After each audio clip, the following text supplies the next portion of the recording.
fait, je me tiens bien parce que si je m'étais mal tenu la dernière fois, j'attrapais par le col et je mettais 2 tapes dans la gueule.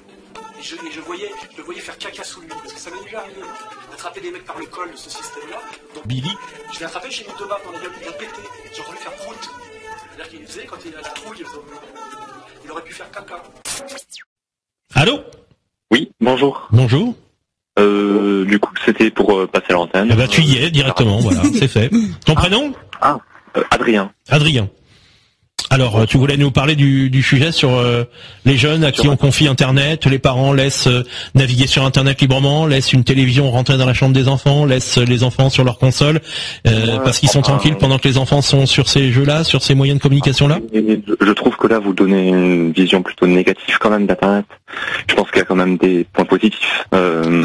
On n'a pas dit le contraire. On parle simplement du fait, est-ce que le fait que les enfants jeunes, très jeunes, aient à disposition en permanence, qu'ils l'utilisent comme ils veulent, sans pratiquement de contrôle de leurs parents, ces outils-là, les consoles de jeux, l'internet, la télévision qu'on va regarder comme on veut, à des heures peut-être où on veut, sans réellement contrôler ce qu'on regarde, ce que ces jeunes regardent, c'est plutôt, voilà, est-ce que les jeunes doivent être protégés par leurs parents jusqu'à un certain âge, parce que ils ont besoin d'évoluer dans un milieu, etc.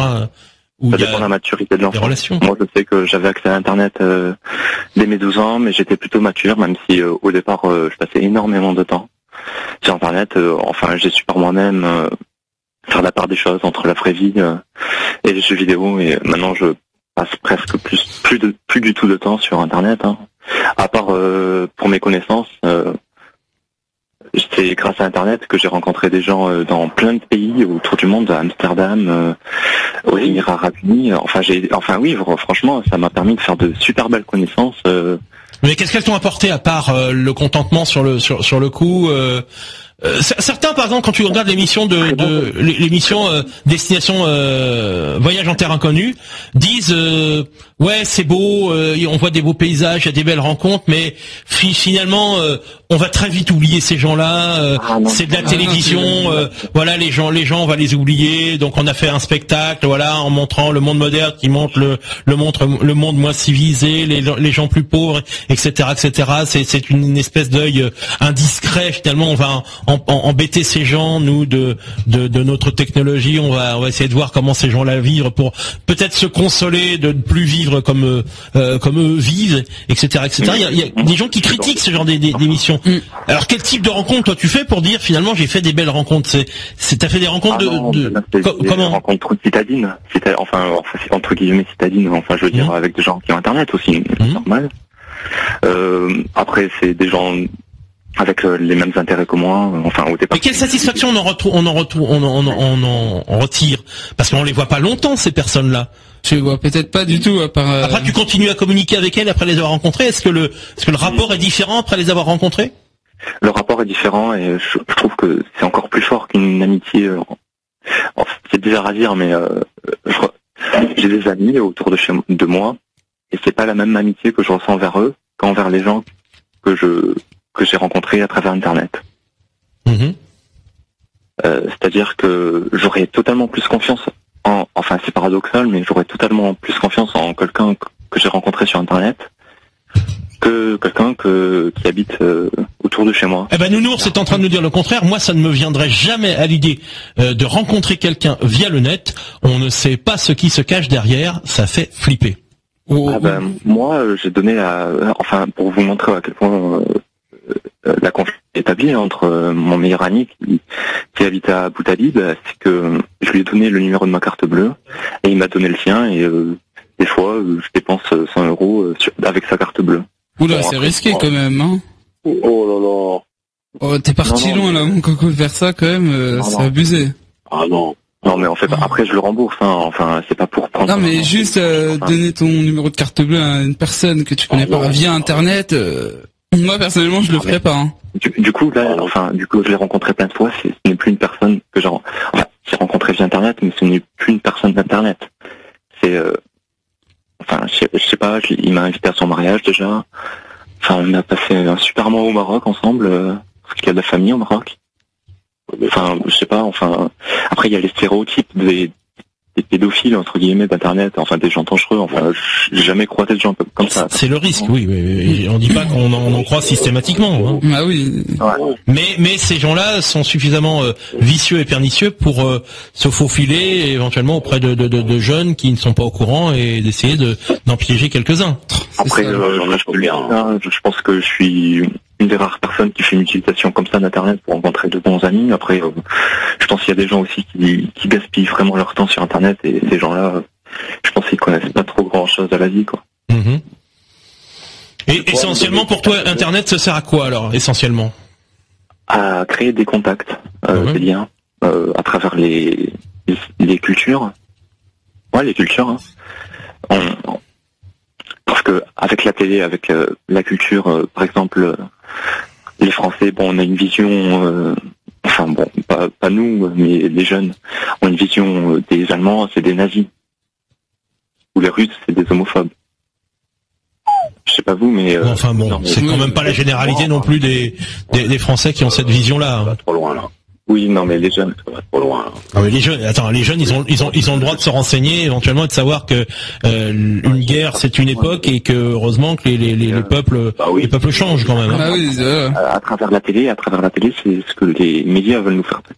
Non, je regarde la télé aussi, et les médias sont pas en train de nous dire que les Allemands sont des nazis ou les Russes des homophobes.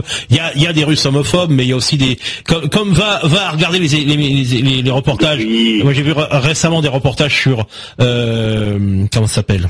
Ah, je ne trouvais pas le nom du pays. L'Iran, il y a un reportage qui a été fait, je ne sais plus où, je sais pas si c'est pas sur Canal que je l'ai vu. Ils ont rencontré des jeunes qui essayent de vivre à l'occidental. Malheureusement, ils peuvent pas se montrer, mais il y en a beaucoup. Et ça, du coup, sur la tête, moi j'ai trouvé la propagande, je l'ai vu non, c'était sur Canal+, avec le petit journal. Non, le grand journal, enfin le grand journal ou le petit journal. Et il y avait un groupe de métalleux qui essayaient de faire du métal dans leur pays. Voilà. Ouais, et j'ai trouvé ça vraiment ridicule parce que les métalleux, enfin je sais pas, mais moi, pourquoi ridicule? J'ai trouvé le reportage irrespectueux du pays. Ah bon? Ouais. C'est un pays qui a ses valeurs et on essaie de leur inculquer. Ah, ses valeurs, mais enfin. Oui, non, mais bon. C'est des valeurs, enfin des valeurs aussi qui quand même va demander à certains Iraniens, ils sont peut-être pas contents justement de ce que on leur empêche de faire. Hein. Il y a quand même eu un début de révolution il y a quelques années en Iran qui a été entre guillemets maté. Ça veut dire que tous les Iraniens sont pas d'accord avec le système qu'on veut leur imposer. Donc c'est toi le Français qui dit éventuellement c'est un pays modèle quelque part. T'es en train de nous dire que l'Iran serait un pays modèle sur beaucoup de domaines.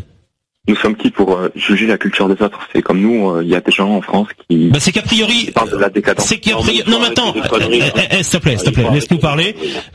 Nous sommes qui? Nous sommes des gens qui avaient entendu des gens justement de ce pays-là se plaindre justement du sort qui leur a été réservé parce qu'ils ne pensaient pas comme leur gouvernement. Est-ce que c'est vraiment des gens de ce pays ou des gens choisis Bien sûr, on est encore manipulé, on est dans la manipulation, bien sûr. C'est le complot, quoi. C'est la théorie du complot. On va arrêter avec ça parce qu'on n'avance pas avec ce genre de. Qu'est-ce que t'en penses des danseuses iraniennes là, et des danseurs iraniens et des danseuses? Qu'est-ce que t'en penses des danseuses iraniennes qui ont été même pas vulgaires, qui ont dansé simplement sur une musique et qui ont pris 20 ans dans la gueule? Mais attends, mais quel genre de musique c'est pas de la logique, il faut arrêter quoi. Mais c'est pas un genre. Souvenons-nous à une époque plus ancienne aussi des Russes, des Soviétiques à l'époque de l'Union soviétique, de ceux qui restaient exilés dans les pays qui les accueillaient pour aller venir faire un spectacle parce qu'ils avaient pas envie de revenir chez eux. C'est qu'il y avait de bonnes raisons, je pense aussi. 20 ans de prison pour danser. On n'est pas en train de dire que notre système il est idéal, hein. On le critique et on a le droit de le critiquer. Hein. Justement, une émission comme Les Guignols critique nos politiques et tout ça. C'est justement toute la problématique cette semaine de dire voilà, on va supprimer une émission qui finalement tire sur les politiques. D'ailleurs, Les Guignols c'est une magnifique émission. Je trouve très satirique, mais je trouve aussi que c'est une émission qui met beaucoup de stéréotypes aussi. Je trouve ça marrant, mais il y a des stéréotypes. C'est pas forcément que de la satire. Quel genre de stéréotypes? Sur Nicolas Sarkozy, qui est bling bling, par exemple. Enfin, je peux pas en citer comme ça, mais... Écoute, quand tu regardes les reportages de Nicolas Sarkozy, oui, quand même à une époque, il a tout fait pour qu'on le prenne pour un bling bling.